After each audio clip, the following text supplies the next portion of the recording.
always searching for. But I'm searching each day till the day gets late and I wake up on the floor. Buddy, I don't know just where that river flows. Yeah, all I see that's guiding me is the fuzz on the end of my nose. Hello YouTubers and welcome to my latest movie review, where today I review the latest movie from Laika Animated Studios, Missing Link, directed by Chris Butler, starring Hugh Jackman, David Williams, Stephen Fry, and Galafianakas. I don't know how you pronounce his name, but that's how I'm going to say it. Okay, so Missing Link. The story of this film is that it centers around this explorer known as Lionel Frost.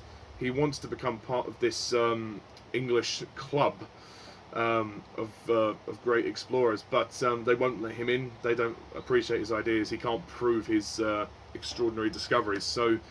And then he is, out of the blue, contacted by a mysterious creature called Mr. Link, or who he calls Mr. Link, who's this kind of giant ape monkey creature. He basically has asked Lionel to help him find his home because he's lonely. He's sort of stuck in the jungle, and together they embark on a quest to go to Shangri-La. And then things happen, and then Frost runs into his recently deceased best friend's wife. Well, his friend is dead, but his wife is alive. He runs into his best friend's wife, and to steal a map, and then she joins them on the quest, and they are also being hunted by a bounty hunter known as Stenk, and they have to basically make it to Shangri-La and, you know, help Mr. Link get home. So that's kind of the story, really. And it basically is a huge adventure across various locations. Yeah, so Missing Link. I've seen a few of the Laika films. I think the most recent one was Kubo and the Two Strings. I saw that a few years ago. I really enjoyed that one. I must pick that up because I saw it at the cinema and I really quite liked it. I did see Coraline. That one I wasn't really a fan of, but again, it's one that I'm gonna have to rewatch. But as for Missing Link, I think this is a great film. I think this is a very fun. It's good. It's solid. It's just very entertaining. The story isn't exactly anything major. It's very basic, but that's fine. I mean, this film is aimed for anyone. You know, anyone of any age can watch it. It's the perfect family movie. I mean, there's nothing groundbreaking about it.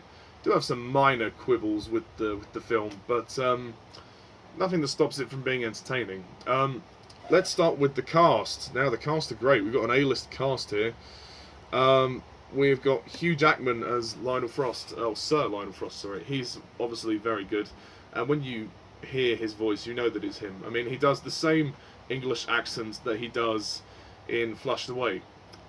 He plays an Englishman this time because he's from Australia. I really like Hugh Jackman as an actor and as a person. I think he's a really nice guy, and in this film he gives a great performance. His vocal performance is very good. Stephen Fry as... Oh, I'll get to the villains in a minute. Galafianakas as Mr. Link, or otherwise known as Susan. He's very funny. He's very good. I mean, the character is essentially kind of dumb. I mean, this isn't done in a silly way, but they do play on it quite a bit comedically. The fact that he doesn't understand a lot about the human world, and so he takes everything literally. But he's very kind at heart. He's very lovable, and he's very appreciative of his friends. And I think the performance is very nice and very genuine. And he is very funny. There's some great humorous moments there too. Zoe Saldana is Adelina. Zoe Saldana, I should have recognised her voice. She's great. Adelina's this sort of fiery Spanish woman or Italian woman, which is somewhere like that. I don't know exactly where she's from, but she's she talks with this kind of accent, and she's always doing this, you know, Lina, like she's very shouty, very feisty, but good at heart and very helpful to them on the quest. She's quite good. I like her.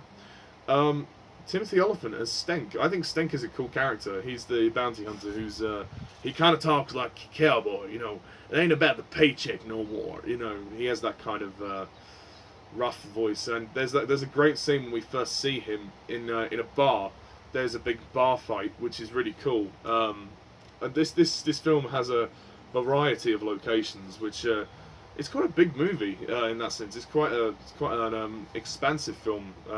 We go to various different places, and the only other characters really are, the villains.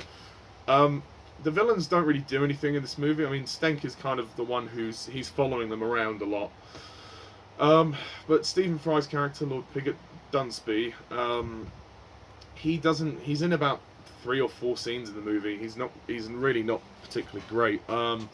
He turns up for the third act of the movie, to the final confrontation, but even then he doesn't do anything. His fate is a little too abrupt for me. I do think that he could have been with Stenk along the road from the beginning. I think that would have actually helped. Also, there's a moment when Stenk actually, he's following them, and then he goes back to England to talk to Dunsby personally, and then 2 minutes later he's caught up with them again as they're in the jungle. What? How did he get there so quickly? I mean, they didn't have time to go back to England, and yet they got there fine. So there's a little bit of an error there. I think, hang on a minute, that wouldn't make much sense. He wouldn't have the time to, because the last time he saw them would have been the boat, the ship, and then how the hell does he get back there in time? It did not make sense to me. Also, Emma Thompson plays the elder, the main sort of queen of the Yetis, I guess you could say. We see the Yetis towards the end of the film. She's quite good. She's quite funny. It's a very small part, but Emma Thompson does the best she can. I mean, she's a great actress. I think she's a great woman as well. The animation is absolutely fantastic. I mean, I love films like this that have stop motion animation, and half the time you can't tell whether it is CGI or not. And I mean, it looks very, like the close-ups especially, the detail is very realistic, and I applaud them for that. It's very good. I mean, there are some great action sequences in the movie as well. As I said, there's a bar fight which takes place at the beginning of the film. There's a confrontation on a boat, in which the boat, kind of like the Titanic, it turns over and then goes over a big tidal wave, and then like Poseidon as well. It's a really good sequence, really good. And the finale of the movie is great when we see them on the bridge, the icy bridge, and then Lionel, Adelina, and Susan are hanging off the rope. They're all tied to the ropes, and they're hanging off the edge. And then Stenk is trying to fight them, and then he gets caught as well. And then they're having a big fight over the edge, which is really, really breathtaking to watch. That was impressive. And I mean, I like the character moments here. The story is good for what it is. But I think the character moments are what make it. The relationship between Mr. Link and Lionel Frost, sorry, couldn't remember his name for a second there. That is the heart of the movie, and that's what keeps it going for me. I wouldn't call this film a masterpiece. It's not that good. But it's a good fun time, and it's got a lot of charm, and it's got a lot of heart, and the humour is surprisingly good in a lot of areas. It's written quite well, very naturally. It doesn't pander to little kids like Trolls did. Oh my god! But I think it's a film that actually honours a lot of classic cinema as well. Especially with the wild. It has kind of a Wild Western feel as well when they're going through the bar, and then there's a moment when they have to get on the train, and then they're facing off with Stenk. I mean, that part is quite interesting, but it's just a great adventure. It's and the variety of locations keeps it very fresh for me. And I think the pacing is great. It stays interesting for, it's only 95 minutes, but it stays interesting for all 95 of those minutes. And the opening scene is quite good when Lionel and his previous partner, who's actually played by David Walliams, Mr. Lint, they come across this sea creature. That's quite a good opening. And I think the movie's visually very good, very appealing. It's got some nice colours. the character designs are really cool and very interesting. Especially Stenk. I love his like golden teeth. He's got this kind of round head, and he's got scars all over his head. That's really cool. And I've actually seen this movie a couple of times. I'm surprised how much I enjoyed it. I didn't think I was going to like it as much as I did, but you know, I think the folks at Laika did a great job. Maybe my only major complaint is that the villains don't really get a lot to do, and yeah, it just like that continuity error of Stenk going back to London and then going back to the jungle so quickly, that doesn't add up to me. Yeah, it's just the villains don't get very much to do other than Stenk, and I think it's fun. It's good fun. I don't think there's much to the story. The story's pretty basic, but it's fine. You know, I'm not gonna mark the movie down for that much. I mean, I think the finale is really good. It's really good. It's a really surprisingly fun, entertaining film, and I think I might actually consider buying it, because I was surprised how much fun I had with it. Like, you could just have a lot of fun, and maybe my only other criticism is that the soundtrack isn't very memorable. I don't think the music score is all that. I mean, it feels a bit mismatched. I mean, I think because of the jumping locations, we get this kind of Wild West thing,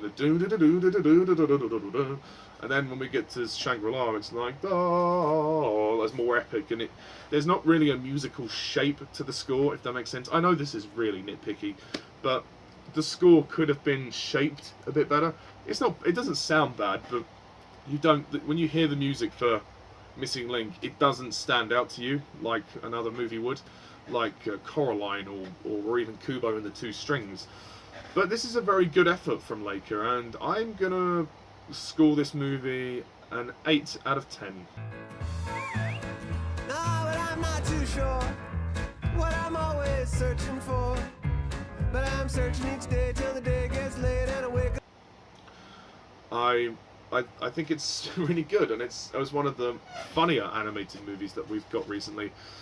Oh god, let's just hope Toy Story 4 is not a complete train wreck. Okay, so that's my review of Missing Link. Please put your comments down below, let me know what you thought. Stay tuned for more reviews. So yeah, an Avengers Endgame review will be coming within days, folks. Days. And that's going to be interesting.